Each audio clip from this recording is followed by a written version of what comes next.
Reserve bank of India ಇವರ ಮಾರ್ಗದರ್ಶನದಲ್ಲಿ ದೇಶಾದ್ಯಂತ ಕೆವೈಸಿ ಮತ್ತು ಕೆವೈಸಿ ಕುರಿತು ಜಾಗೃತಿ ಮೂಡಿಸುತ್ತಿದ್ದು, ಆರ್ಬಿಐ ವತಿಯಿಂದ ತಾಲೂಕಿನ ಮೂಕ್ತಿಹಳ್ಳಿ ಸಮೀಪ ವಿದ್ಯಾರ್ಥಿ ಪ್ಯಾರಾಮೆಡಿಕಲ್ನಲ್ಲಿ ಗ್ರಾಹಕರ ಗುರುತಿನ ದೃಢೀಕರಣದ ಮಹತ್ವ, ಸಮಯಕ್ಕೆ ಸರಿಯಾಗಿ ಕೆವೈಸಿ ಮಾಡಿಸಿಕೊಳ್ಳುವ ಅಗತ್ಯತೆ, ಡಿಜಿಟಲ್ ವಂಚನೆಗಳಿಂದ ರಕ್ಷಣೆ ಹಾಗೂ ಸುರಕ್ಷಿತ ಬ್ಯಾಂಕಿಂಗ್ ಕುರಿತು ವಿದ್ಯಾರ್ಥಿಗಳಲ್ಲಿ ಅರಿವು ಮೂಡಿಸುವ ಕಾರ್ಯಕ್ರಮ ಆಯೋಜಿಸಲಾಗಿದ್ದು, ಆರ್ಬಿಐ ಎಜಿಎಂ ಅರುಣ್ ಕುಮಾರ್ ಅವರು ಜ್ಯೋತಿ ಬೆಳಗುವುದರ ಮೂಲಕ ಉದ್ಘಾಟಿಸಿ ಕಾರ್ಯಕ್ರಮಕ್ಕೆ ಚಾಲನೆ ನೀಡಿದರು. ಬಳಿಕ ಮಾತನಾಡಿದ ಅವರು, ರಿಸರ್ವ್ ಬ್ಯಾಂಕ್ ಆಫ್ ಇಂಡಿಯಾ ಇವರ ಮಾರ್ಗದರ್ಶನದಲ್ಲಿ ದೇಶಾದ್ಯಂತ ಕೆವೈಸಿ ಮತ್ತು ಕೆವೈಸಿ ಕುರಿತು ಜಾಗೃತಿ ಮೂಡಿಸುತ್ತಿದ್ದು, ಆರ್ಬಿಐ ವತಿಯಿಂದ ತಾಲೂಕಿನ ಮೂಕ್ತಿಹಳ್ಳಿ ಸಮೀಪ ವಿದ್ಯಾರ್ಥಿ ಪ್ಯಾರಾಮೆಡಿಕಲ್ನಲ್ಲಿ ಜಾಗೃತಿ ಮೂಡಿಸುತ್ತಿರುವ ಈ ಕಾರ್ಯಕ್ರಮ ಶ್ಲಾಘನೀಯ.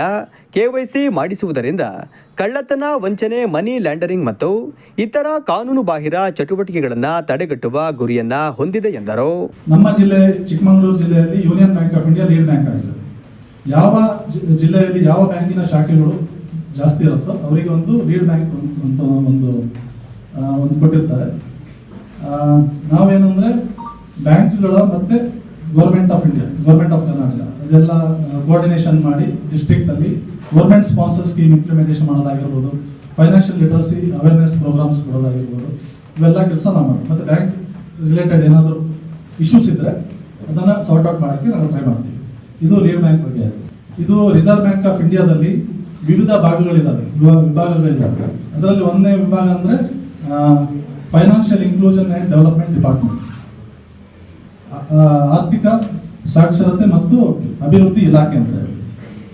ಈ ಒಂದು ಇಲಾಖೆಯ ಮುಖಾಂತರ ಎಲ್ಲ ದೇಶದಲ್ಲಿ ಎಲ್ಲ ಈ ಗ್ರಾಮ ಪಂಚಾಯತಿ ಮಟ್ಟದಲ್ಲಿ ಇರ್ಬೋದು, ಹಾಗೆ ವಿವಿಧ ವರ್ಗದ ಜನರಿಗೆ ಒಂದು ಲೀಡ್ ಬ್ಯಾಂಕ್ ಮುಖಾಂತರ financial literacy centres, financial literacy councillors ಮುಖಾಂತರ ಒಂದು ಹಣಕಾಸಿನ ಬಗ್ಗೆ ಜಾಗೃತಿ ಕೊಡೋದು, ಮತ್ತೆ ಆನ್ಲೈನ್ ಫ್ರಾಡ್ಗಳ ಬಗ್ಗೆ ಅವೇರ್ನೆಸ್ ಕೊಡುವಂಥದ್ದು, ಮತ್ತೆ ಹಣಕಾಸನ್ನು ನಾವು ಹೆಂಗೆ ನಿರ್ವಹಣೆ ಮಾಡಬೇಕು, ಬಜೆಟಿಂಗ್ ಹೆಂಗೆ ಮಾಡಬೇಕು ಅದ್ರ ಬಗ್ಗೆ ತಿಳುವಳಿಕೆ ಕೊಡೋದು, ಮತ್ತೆ ಡಿಜಿಟಲ್ ಬ್ಯಾಂಕಿಂಗ್ ಅನ್ನು ಹೆಂಗೆ ಸೇಫ್ ಆಗಿ ಮಾಡಬೇಕು.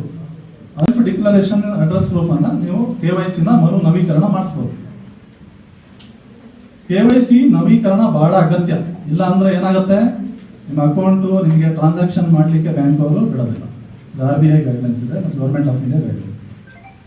ನಿಮಗೆ ಅರ್ಜೆಂಟ್ ಆಗಿ ಪೇಮೆಂಟ್ ಮಾಡಕ್ಕೆ ಹೋದಾಗ ನಿಮಗೆ ಈ ತರ ಸಮಸ್ಯೆಗಳು ಬರುತ್ತೆ.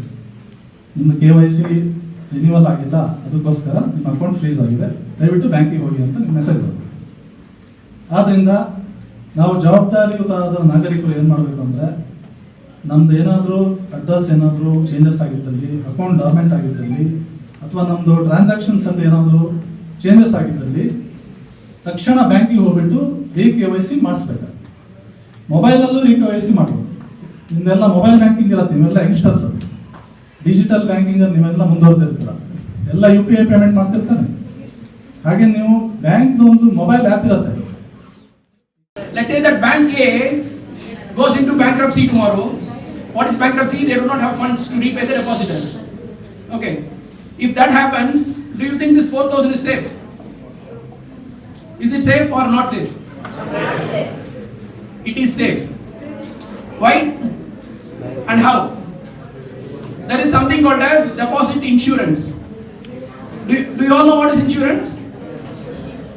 If something happens, something will be given for that, right? So a deposit, you will have health, for example, life insurance. If a person who has taken life insurance, God forbid something happens to him and he passes away, the nominee will get the life insurance coverage amount, right? Similarly, for all the deposits, there is something called as deposit insurance. There is there is an institution called Deposit Insurance and Credit Guarantee Corporation. You have deposits. When you take loans and then when you repay, there will be a scorecard for you. Do you know what that scorecard is? Anyone knows? So where should you take the loans from? Again, only from institutions which are licensed by Reserve Bank of India, right? Only then you will be safe. You will be safe from harassments. Then when you take loan from a bank or a financial institution, it is your responsibility to repay the loan with interest on time. You have to. ನಾವು ಇಷ್ಟೇ ಕಾರ್ಯಕ್ರಮಗಳನ್ನ ಮಾಡಬಹುದು. Reserve bank ಮಾಡಿರ್ಬೋದು, ಬ್ಯಾಂಕ್ಗಳು ಮಾಡಿರ್ಬೋದು, lead ಬ್ಯಾಂಕ್ಗಳು ಮಾಡಿರ್ಬೋದು, FSCಗಳು ಇದ್ದಾರೆ. ಬಟ್ ಸ್ಟಿಲ್ ಇವತ್ತು ಫ್ರಾಡ್ಗಳಾಗ್ತಾ ಇದ್ದಾವೆ. ಇವತ್ತು ಬಹಳಷ್ಟು ಏನು ಆಗಬಾರ್ದಂತ ಫೈನಾನ್ಷಿಯಲ್ ಸೆಕ್ಟರ್ ಅಲ್ಲಿ ಅದು ಆಗ್ತಾ ಇದೆ. ಸೊ ಇದಕ್ಕೆ ಏನು ಅಂತ ಹೇಳಿ ಒಂದೇ ಒಂದು remedy it is the awareness among the customer. ಯಾರು ಬ್ಯಾಂಕಿಂಗ್ ಟ್ರಾನ್ಸಾಕ್ಷನ್ ಯೂಸ್ ಮಾಡ್ತಾರ, ಬ್ಯಾಂಕಿಂಗ್ ಮಾಡ್ಯೂಲ್ ಅನ್ನು ಯೂಸ್ ಮಾಡ್ತಾರ, ಈಗಿನ ಕಾಲದಲ್ಲಿ ಬ್ಯಾಂಕಿಂಗ್ ವ್ಯವಸ್ಥೆ ಇಲ್ಲದೆ ಯಾರಿಗೂ ಜೀವನ ಮಾಡ್ಲಿಕ್ಕೆ ಸಾಧ್ಯ ಇಲ್ಲ. ಸೊ ಎಲ್ಲರೂ ಯೂಸ್ ಮಾಡ್ತಾ ಇದ್ವಿ, but we should be very very aware of the things what is happening, ಏನು ಚಾನ್ಸಸ್ ಇದೆ ನಮ್ಮಿಂದ ತಪ್ಪಾಗುವಂಥದ್ದು. ಸೊ ಇದನ್ನ ಅವೇರ್ನೆಸ್ ಕ್ರಿಯೇಟ್ ಮಾಡಲಿಕ್ಕೆ ಈ ಪ್ರೋಗ್ರಾಮ್ ಮಾಡ್ತಾ ಇದ್ದಾರೆ. ಸರ್ ಹೇಳಿದ್ರು KYC ಬಗ್ಗೆ 2 ವರ್ಷ ಆದ್ರೆ ನೀವು ಆಪರೇಟ್ ಮಾಡಿಲ್ಲ ಅಂದ್ರೆ KYC ಮತ್ತೆ KYC ಮಾಡಿಸ್ಬೇಕು. CKYC ನಂಬರ್ ಬಗ್ಗೆ ಹೇಳಿದ್ರು. CKYC ನಂಬರ್ ನಿಮಗೆ ಹೇಗೆ ಸಿಗ್ತದೆ ಅಂತ ಹೇಳಿದ್ರು. ಹೇಗೆ ಸಿಗುತ್ತೆ? ನೀವು ಏನಂತ ಹೇಳಿದ್ರೆ, ನೀವು ಯಾವುದೇ ಇನ್ಸ್ಟಿಟ್ಯೂಷನ್ ಅಲ್ಲಿ ಒಂದ್ಸಲ ಅಕೌಂಟ್ ಓಪನ್ ಮಾಡಿದ್ರೆ ನಿಮ್ಮ ಏನು ಅಫಿಷಿಯಲ್ ವ್ಯಾಲಿಡ್ ಡಾಕ್ಯುಮೆಂಟ್ ಇರುತ್ತೆ ಆ ಸೆಂಟ್ರಲ್ ರಿಜಿಸ್ಟರ್ ಅಪ್ಲೋಡ್ ಆಗುತ್ತೆ. ಅಪ್ಲೋಡ್ ಆದ್ಮೇಲೆ you will get one message to your mobile number, registered mobile number. There your CKYC number ಏನು ಅಂತ ಬಂದಿರುತ್ತೆ. All that information they will give you. Bank ಅಂದ್ರೆ just ಏನೋ ಒಂದು ಹಣಕಾಸು ಮಾಡುವಂತ ವ್ಯವಸ್ಥೆ ಮಾತ್ರ ಅವ್ರು ನೋಡಲ್ಲ. It is first of all knowledge resource place, just like how your colleges. ಅಲ್ಲಿ ಮಾಹಿತಿ ಸಿಗುತ್ತೆ ನಿಮಗೆ. ಕರೆಕ್ಟ್? ಈಗ ಫಾರಿನ್ ಹೋಗ್ಬೇಕಂದ್ರೆ ಏನ್ ಬೇಕು ನಿಮಗೆ after your graduation? Correct? First time when you land ಇದರ ಕೈಯಲ್ಲಿ ಹಣ ಇರಬೇಕು. Immediately do they pay you? No. So everybody wants to know the person's history. Who is this person first? So that how can I treat him? Correct? Same way, bank also wants to know who is this student in front of me. Why has this person come to the bank?